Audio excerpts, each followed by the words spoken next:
We've gone through dinosaurs versus dinosaurs, animals versus animals, but what about dinosaurs versus animals? Now that's where it gets interesting. G'day ladies and gentlemen, I'm your host, bringing you another debate, this being Utah's predator the Utahraptor versus the mighty Grizzly Bear. Don't forget to like and subscribe, and let's jump into this. The Grizzly Bear is one of the largest terrestrial predators alive today. This unit of a mammal typically sized up between 1.86 to 2.8 meters in length and 1 to 1.5 meters in height. Their weight is just as impressive, as they are capable of weighing anywhere from 181 to 500 kilograms.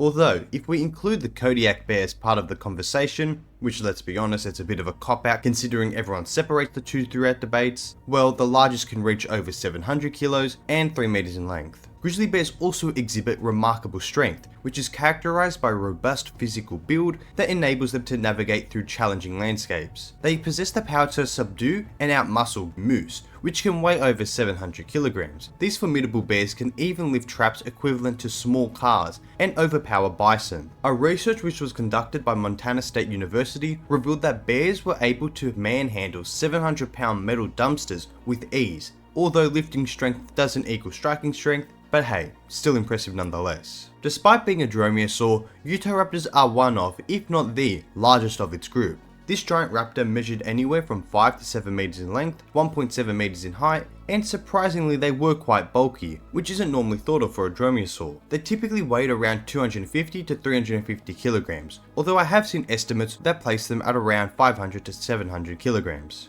Which to be honest is massive, as you'd never expect dromaeosaurs to reach those sizes. Again, I think it's important to reiterate that this raptor was quite robust. I'd even argue that this theropod would have filled a similar niche to other medium-sized carnivores, which is impressive for a dromaeosaur. To be honest though, one can argue that their build is less dromaeosaur-like and more allosaur-like, cementing it as more of a confrontational hunter. Despite their overall massive size, grizzly bears are surprisingly both fast and agile. Many stories even compare their speeds to that of horses. They are easily able to run and maintain speeds of 56 kilometers an hour. Just when you think this speed is already overpowered, they are even capable of both climbing trees and swimming across rivers. And as for agility, you can just tell how agile they are from their hunting behaviors. They're able to catch traveling salmon, which is no easy feat, requiring a fast reaction time, as well as partaking in combat with both cougars and wolves. As for Utahraptor, it seems to trade off its speed for a robust build, but they are still quite capable runners. From what I've read, they could reach speeds of around 24 to 32 km per hour. These speeds weren't likely kept up, meaning that Utahraptor would have been an ambush predator rather than a marathon runner. We know this from their robust build, stocky limbs, as well as the tibia to femur ratio. Its structural build would have granted it quite a good range of motion, and hence that mix of speed and agility would make it quite a successful predator. While sure, it was stockier than most dromaeosaurs, it still sticks to the similar build, and hence it's both fast and quite agile.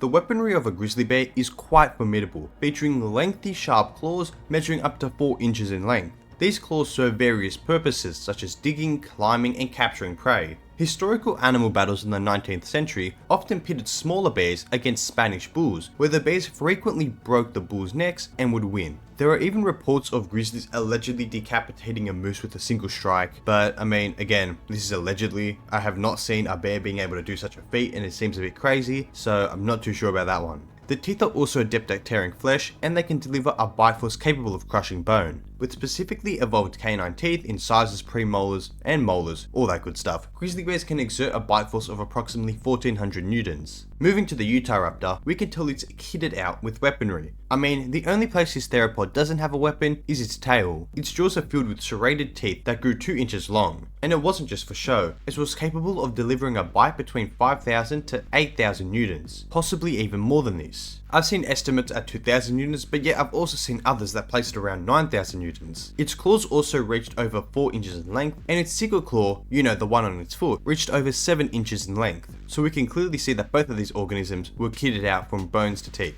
Grizzly bears are regarded as quite intelligent mammals, even for today's standards. They're capable of learning migration patterns as well as understanding location of certain seasonal foods. They are also able to problem solve, manipulate the environment to gain food. This includes flipping rocks for insects or moving objects to help them reach higher places. Even if we take a look at captive bears, although definitely inhumane, we can see that in circuses they were capable of learning tricks, riding bicycles and all that, well, questionable stuff. So we can clearly say that they were intelligent. It's always harder to judge the intelligence level of an an extinct animal, but hey, it's still doable. Paleontologist Dr. David Budden suggests that dromaeosaurs had proportionally larger brains than other dinosaurs and reptiles. Using this line of thought, since Utahraptor grew far larger than other dromaeosaurs, this could mean that Utahraptor was quite an intelligent dinosaur. Although unconfirmed, there is a chance that Utahraptor could have been a pack hunter. This would mean it would have had a high level of intelligence. This is because pack hunters often exhibit higher feats of intelligence as they have to communicate, have a strategy for taking down prey, and all that other stuff. However, this isn't quite supported, and who knows if a pack hunt for them was more like crocodilians, where they gathered around a prey item and it was a free-for-all.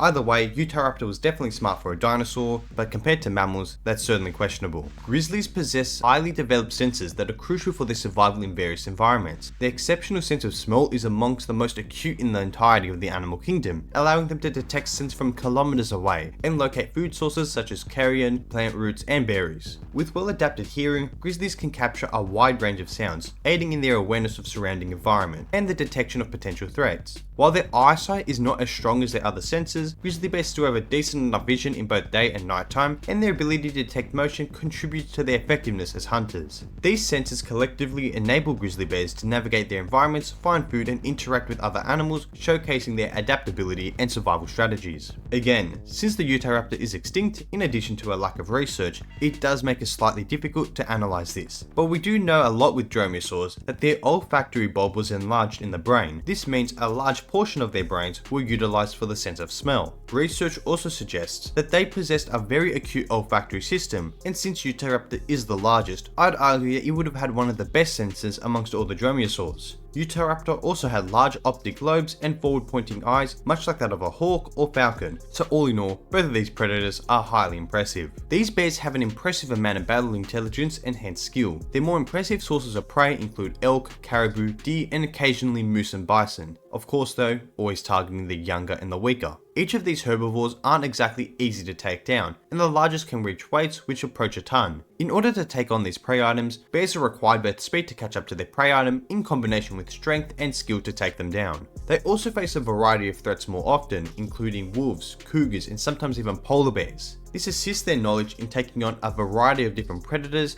all with different skill sets. Now look, grizzlies might not have been comparable to John Jones, but they are still highly skilled in combat, often training from when they were merely just cubs. It's something that they are born and learn. They have an intrinsic instinct for fighting, being a master of wrestling, well I mean for animals at least, which is seen utilized against other bears as well as prey, taking them down to the ground. Looking at the Utahraptor, we can tell it was an apex predator of its time. It had to hunt a variety of creatures and compete with others. This includes different iguanodonts, which includes Hippodraco and Ceteroistes. The former's heavier weight could have been around 400 kilograms, while the latter may have approached 1 to 3 tons. Utahraptor also lives with Gastonia, which was a nodosaurid. This herbivore had a similar build to that of the ankylosaur, being low to the ground, armoured, and would have weighed around 2 tons, which is according to Gregory Paul. Now I do doubt Utahraptor could successfully hunt this prey item, often due to it not being able to flip it over for its vital areas. Over the many years that it was around, you cannot tell me that one was not at least successful in doing so. It also lived with the sauropod Mosasaurus, which wasn't the largest sauropod on the block, being around 10 meters in length and 6 tons in weight, but it was still impressively sized. And again, this wouldn't be the first choice for a Utahraptor, but I could definitely see a young Mosasaurus being taken advantage of by an adult Utahraptor or possibly group of Utahraptors. There is no doubt in my mind that they could have been capable of taking down a smaller sauropod, so we can easily tell that they were both skilled and intelligent in terms of battle. But alright, who wins? Well, let's just put this battle at them being at equal mass, as it makes it more interesting and easier for us to understand. As even at peak weights using the Kodiak bear, it seems that there would only be a small difference, maybe around 3.5%. So yeah, it would probably only sway the weight slightly in the bear's court, but that's only if we use the loophole. So let's equalize this to 500 kilograms for both the grizzly bear and the Utahraptor. So again, it won't change the outcome of this battle. While setting out this battle face to face in a plains biome, I would argue the bear has the initial advantage due to its speed and stamina, in combination with the Utahraptor often relying on ambush attacks. The grizzly bear's greater arm strength also provides it quite an advantage when it comes to face-to-face combat. However, the Utahraptor is pretty set when it comes to weaponry, having a stronger bite, a sickle claw, as well as its own claws. Also, its overall build isn't something that the grizzly bear was used to facing. Being bipedal, having sickle claws, a long tail coming from it, it's just definitely a weird build. So I see a few scenarios in which this battle could go down, ranging from the raptor knocking the grizzly bear over when it raises on its 2 feet before getting the finishing bite,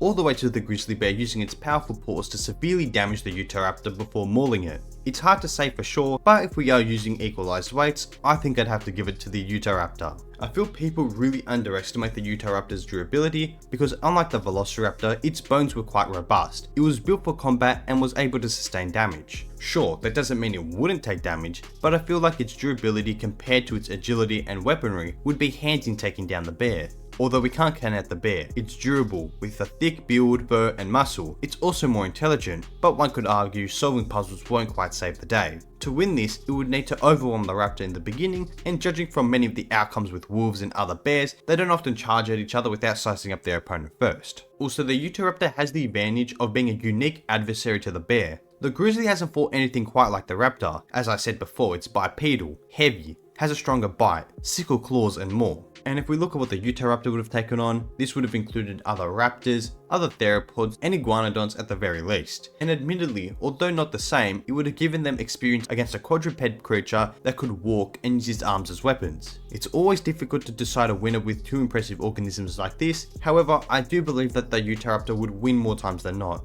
Its stronger bite, high agility, claws and sickle claw would prove to overwhelm this bear. And I mean, since the bear is covered in fur, it would prove to defend it quite a bit, but it wouldn't prove immune, due to the claw's massive size and the weight put forth. I feel the big thing with bears is they often have the size advantage in these battles, and that helps them gain the victory. But with the Utahraptor being an equal size, you're gonna have to give it the win. And for this, I picked the Utahraptor. Anyways, we've reached the end of the video. I hope you all enjoyed, and as always, don't forget to like and subscribe to this channel and my secondary channel. I'll catch you all in the next video. See ya.